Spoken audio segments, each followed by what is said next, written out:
नमस्ते नेपाल अनलाइन स्कुलमा यहाँलाई स्वागत छ। आज हामी क्लास 11 मिनिङ इन्टु वर्ड्स को युनिट 10 मा छौं, the past and the present है। ल तपाईहरुले सँगै बुक राख्नु होला र पेज नम्बर 72 पल्टाउनु होला। ठीक छ, हामीले यो भिडियो भन्दा अगाडिको एक्सरसाइजहरु गरेका छौं, त्यो पनि तपाईले हेर्न सक्नुहुन्छ है त। त्यहाँ पनि केही कुराहरु भनेको छ, युज्ड टु को, त्यस्तै गरी प्रेजेन्ट पर्फेक्ट प्यासिभ को कुराहरु छ, त्यो पनि हेर्नु होला भन्दै मैले सुरु गरे। 10.6 मा हेर्नुस्, 10.6 मा चेन्जेस अफ ह्याबिट भनेर छ। चेन्जेस अफ ह्याबिट, ठीक छ। अब पहिला के गर्नुहुन्थ्यो हैन, केही वर्ष अगाडि, केही महिना अगाडि तपाईको ह्याबिटमा हैन, अहिले चाहिँ के तपाईमा चेन्ज आएको छ त पहिलाको भन्दा भनेर भनेको छ। ठीक छ, हेर्नुस्। Work in pairs, interview each other about how much, how often you do the things below compared to a few years ago. Make a note of your partner's answer भनेर भनेको छ। अब यहाँ त तपाई र म मात्रै हो। अब तपाईले भनेको मैले सुन्नुहुन्न, मैले भनेको मात्रै तपाईले सुन्नुहुन्छ हैन। कस्तो विडम्बना छ, त्यही पनि हामी मिलाएर गर्छौं हैन। अब हामी दुई जना पेयर भनेर गरौँ न। ओके, एक्जाम्पल एकचोटी पढौँ अनि तलको हेरौँ। एक्जाम्पल ए ले भन्यो, do you go to parties as often as you used to do. तिमी पार्टीजमा पहिलाको जस्तै प्राय जान्छौ है, पहिलाको जस्तै फ्यु इयर्स अगो को जस्तै अहिले जान्छौ भनेर भन्यो। अब बीले आन्सर दिन्छ, yes I go to parties more often now than I used to. म पहिलाको भन्दा अहिले धेरै जान्छु। हेर्नुस् त, more often now than I used to, पहिलाको भन्दा अहिलेसँग कम्पेयर गरेको छ देनले हैन। हो, अहिले म धेरै जान्छु पहिलाको भन्दा। र अर्को एउटा आन्सर दिएको छ, no I don't go to parties as often as I used to. म पहिलाको जस्तो पार्टीमा जान्न, अहिले अलिक कम जान्छु भनेर भनेको छ। ठीक छ। र हाम्रो थर्डमा छ, well I don't go to parties anymore है, म आजकल पार्टीमै जान्न हैन, जिरो बन्द छ पार्टीमा जानको लागि। ठीक छ। हो, अब त्यस्तै गरी हामी तलको हेरौँ है। ओके, अब 1 मा भनेर भनेको छ, गो टु पार्टीज भनेर छ, ब्र्याकेटमा अफन भनेर छ हैन। अब माथिकै हुन त हो, अब तपाई र मेरो कुरा गरेको छ, हामी एकचोटी कन्भर्सेसन गरौँ न हैन। ओके, तपाईले मलाई सोध्नु भयो, do you go to parties as often as you used to, as you used to भनेर सोध्नु भयो। ठीक छ। अब मैले भने म आजकल पार्टीमै जान्न, well I don't go to parties anymore, I don't go to parties anymore. ठीक छ। अथवा यसमा तपाईले माथिको त्यो दुईटा अथवा तीनटा जुन छ त्यसमा जुन पनि लगाउन सक्नुहुन्छ। ठीक छ। अब यस्तै गरी 2 को हेरौँ। सिनेमा अफन भनेर भनेको छ। अब आफ्नो साथीलाई सोध्नुस् अथवा मलाई नै सोध्नुस् हैन, तपाईले मलाई सोध्नु भयो। ओके, के सोध्नुहुन्छ त भन्दाखेरि, do you go to cinema as often as you used to हैन, पहिलाको जतिको आजकल सिनेमामा जान्छु भनेर सोध्नु भयो तपाईले हैन। मैले के भने, म पहिलाको भन्दा पनि बढी जान्छु हैन, पहिलासँग कम्पेयर गरे, आई युज्ड टु सँग कम्पेयर गरे। Yes I go for the cinema more often than I used to, more often than I used to. त्यसै गरी 3 मा हेर्नुस् त, क्राई अफन भनेर भनेको छ, तिमी पहिलाको जत्तिकै अहिले रुन्छौ भनेर तपाईले मलाई सोध्नुहुन्छ। हेर्नुस् त, पहिलासम्म म तपाईसँग आएर हैन एकदम जुन कुरामा पनि रुन्थे हैन।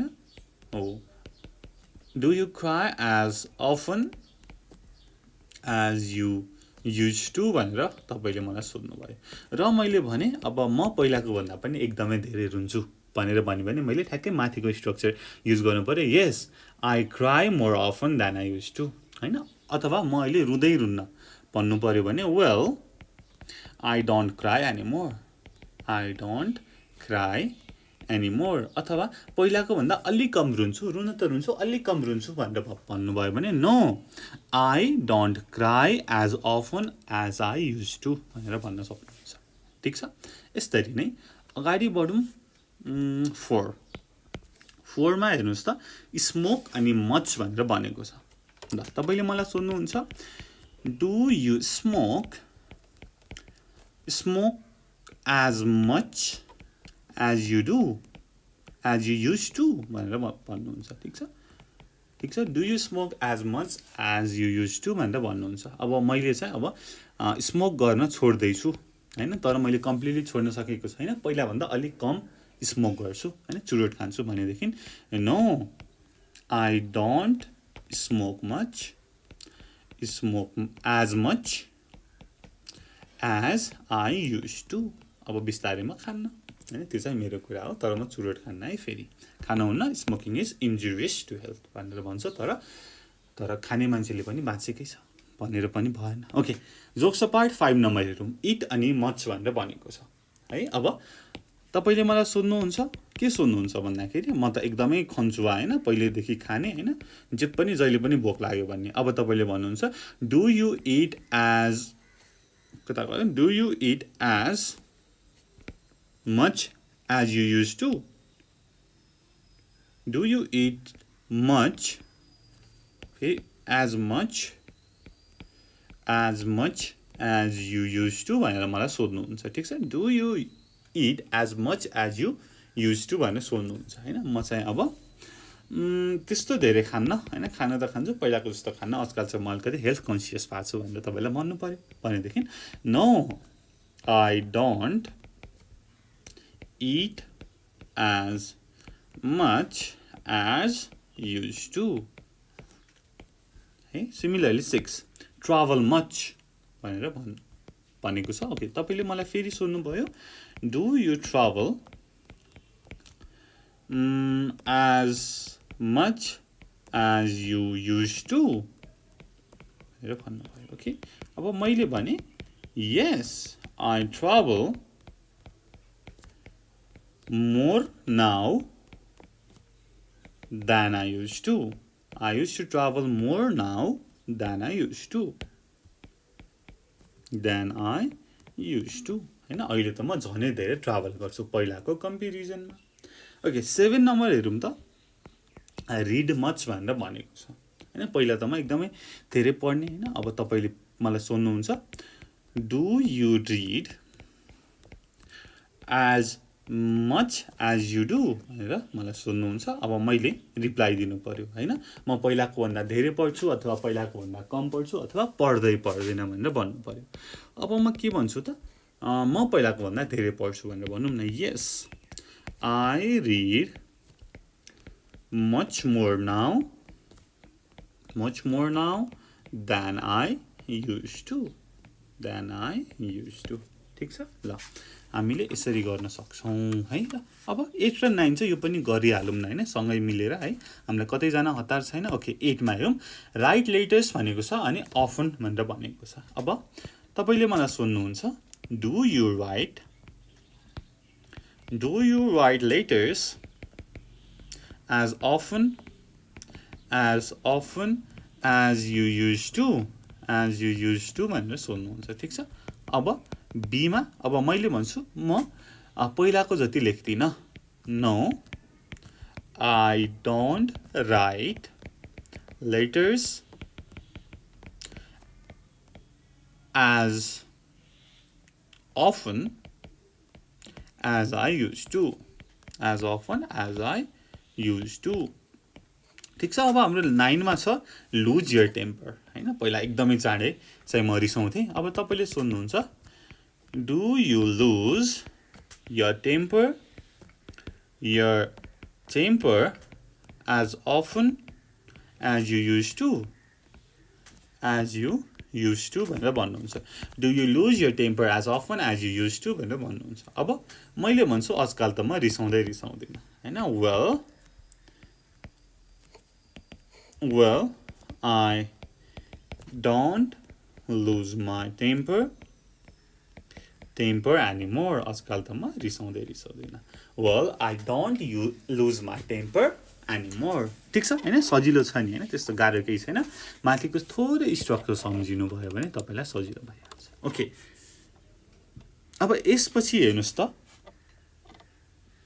के भनेको छ ट्याक्कै तल now use your notes to tell someone else how your partner has change. अब तपाईँले अहिले बनाउनु भएको नोटले होइन अब अरू कसैलाई थर्ड पर्सनलाई भन्नुभयो तपाईँको पार्टनर चाहिँ कसरी चेन्ज भयो त भनेर है। ठिक छ, एक्जाम्पलमा हेर्नुहोस् त, he don't go to parties as often as he use to भनेर भन्यो। अब यस्तै गरी हामी अरू गरौँ है त। अब हाम्रो पार्टिजको भयो 2 नम्बरदेखि हामी गरौँ। ठिक छ, होइन केही गाह्रो अप्ठ्यारो त छैन नि होइन, ठ्याक्कै माथिको स्ट्रक्चर फलो गर्ने हो, त्यस्तो खासै केही छैन है। अब यसकै उपलक्ष्यमा अर्कै कलरले लेखौँ न है त, पिङ्क जस्तो पर्पलले लेखौँ न। ओके, मैले गरेँ है त। 2 मा हेर्नुहोस् त, सिनेमा। अब सिनेमाको कुरा गर्दाखेरि ओके, सिनेमाको कुरा गर्दाखेरि मैले माथि सिनेमाको के लेखेको छु, सिनेमामा yes I go to cinema more अफनको कुरा गरेको छु। ठिक छ, भनेपछि अब मैले यहाँनिर लेख्नु पऱ्यो हि नै गरौँ न होइन। He goes to the cinema more often now than he use to. ठिक छ, यहाँनिर है अघि तपाईँले मलाई क्वेसन सोध्नु भएको थियो, तपाईँले चाहिँ हेर्नुहोस् त माथि, जस्तै 9 नम्बरमा do you lose your temper as often as you use to भनेर भन्नुभएको थियो। मैले चाहिँ well I don't lose my temper any more भनेर भने हो। यो चाहिँ अब तपाईँले तपाईँको साथी अरूलाई चाहिँ अब मैले के भने त भनेर रिपोर्ट गर्नु पऱ्यो, भन्नु पऱ्यो। ठिक छ, हो तपाईँको पार्टनर भनेको म अहिले कसरी चेन्ज भयो त पहिलाको फ्यु इयर्सदेखि भनेर चाहिँ तपाईँले अरूलाई भन्दै हुनुहुन्छ। यो हामीले अहिले गरेको एक्सर्साइज। ठिक छ, ल 3 नम्बर हेर्नुहोस् त, क्राईमा म रुँदै रुन्न भन्ने कुरा गरेको थिएँ जस्तो लाग्छ, एज फार एज होइन ठ्याक्कै हो। ल well I don't cry any more भनेर भनेको थिएँ। अब तपाईँले भन्नुहुन्छ अर्को थर्ड पर्सनलाई गएर मेरो बारेमा। ठिक छ, he doesn't cry any more, ऊ अहिले रुँदै रुँदैन। 4 मा स्मोक मच भनेर भनेको छ, मैले स्मोक छोड्न खोजेको अनि मैले चाहिँ पहिलाको जति नखाने भन्ने कुरा गरेको थिएँ। अब तपाईँले भन्नुहुन्छ he doesn't smoke as much as he use to भनेर भन्नुहुन्छ। 4 5 मा हेरौँ। 5 मा इटको कुरा गरेको थिएँ, मैले खान पनि पहिलाको जति अहिले चाहिँ खान्न भन्ने कुरा गरेको थिएँ। अब तपाईँले तपाईँको साथी अर्को थर्ड पर्सनलाई गएर भन्नुहुन्छ he doesn't eat as much as he use to. Okay, 6 मा हेर्नुहोस् त, ट्राभलको कुरा गरेको थिएँ अनि ट्राभलमा त मैले अझै धेरै ट्राभल गर्ने कुरा गरेको थिएँ माथि।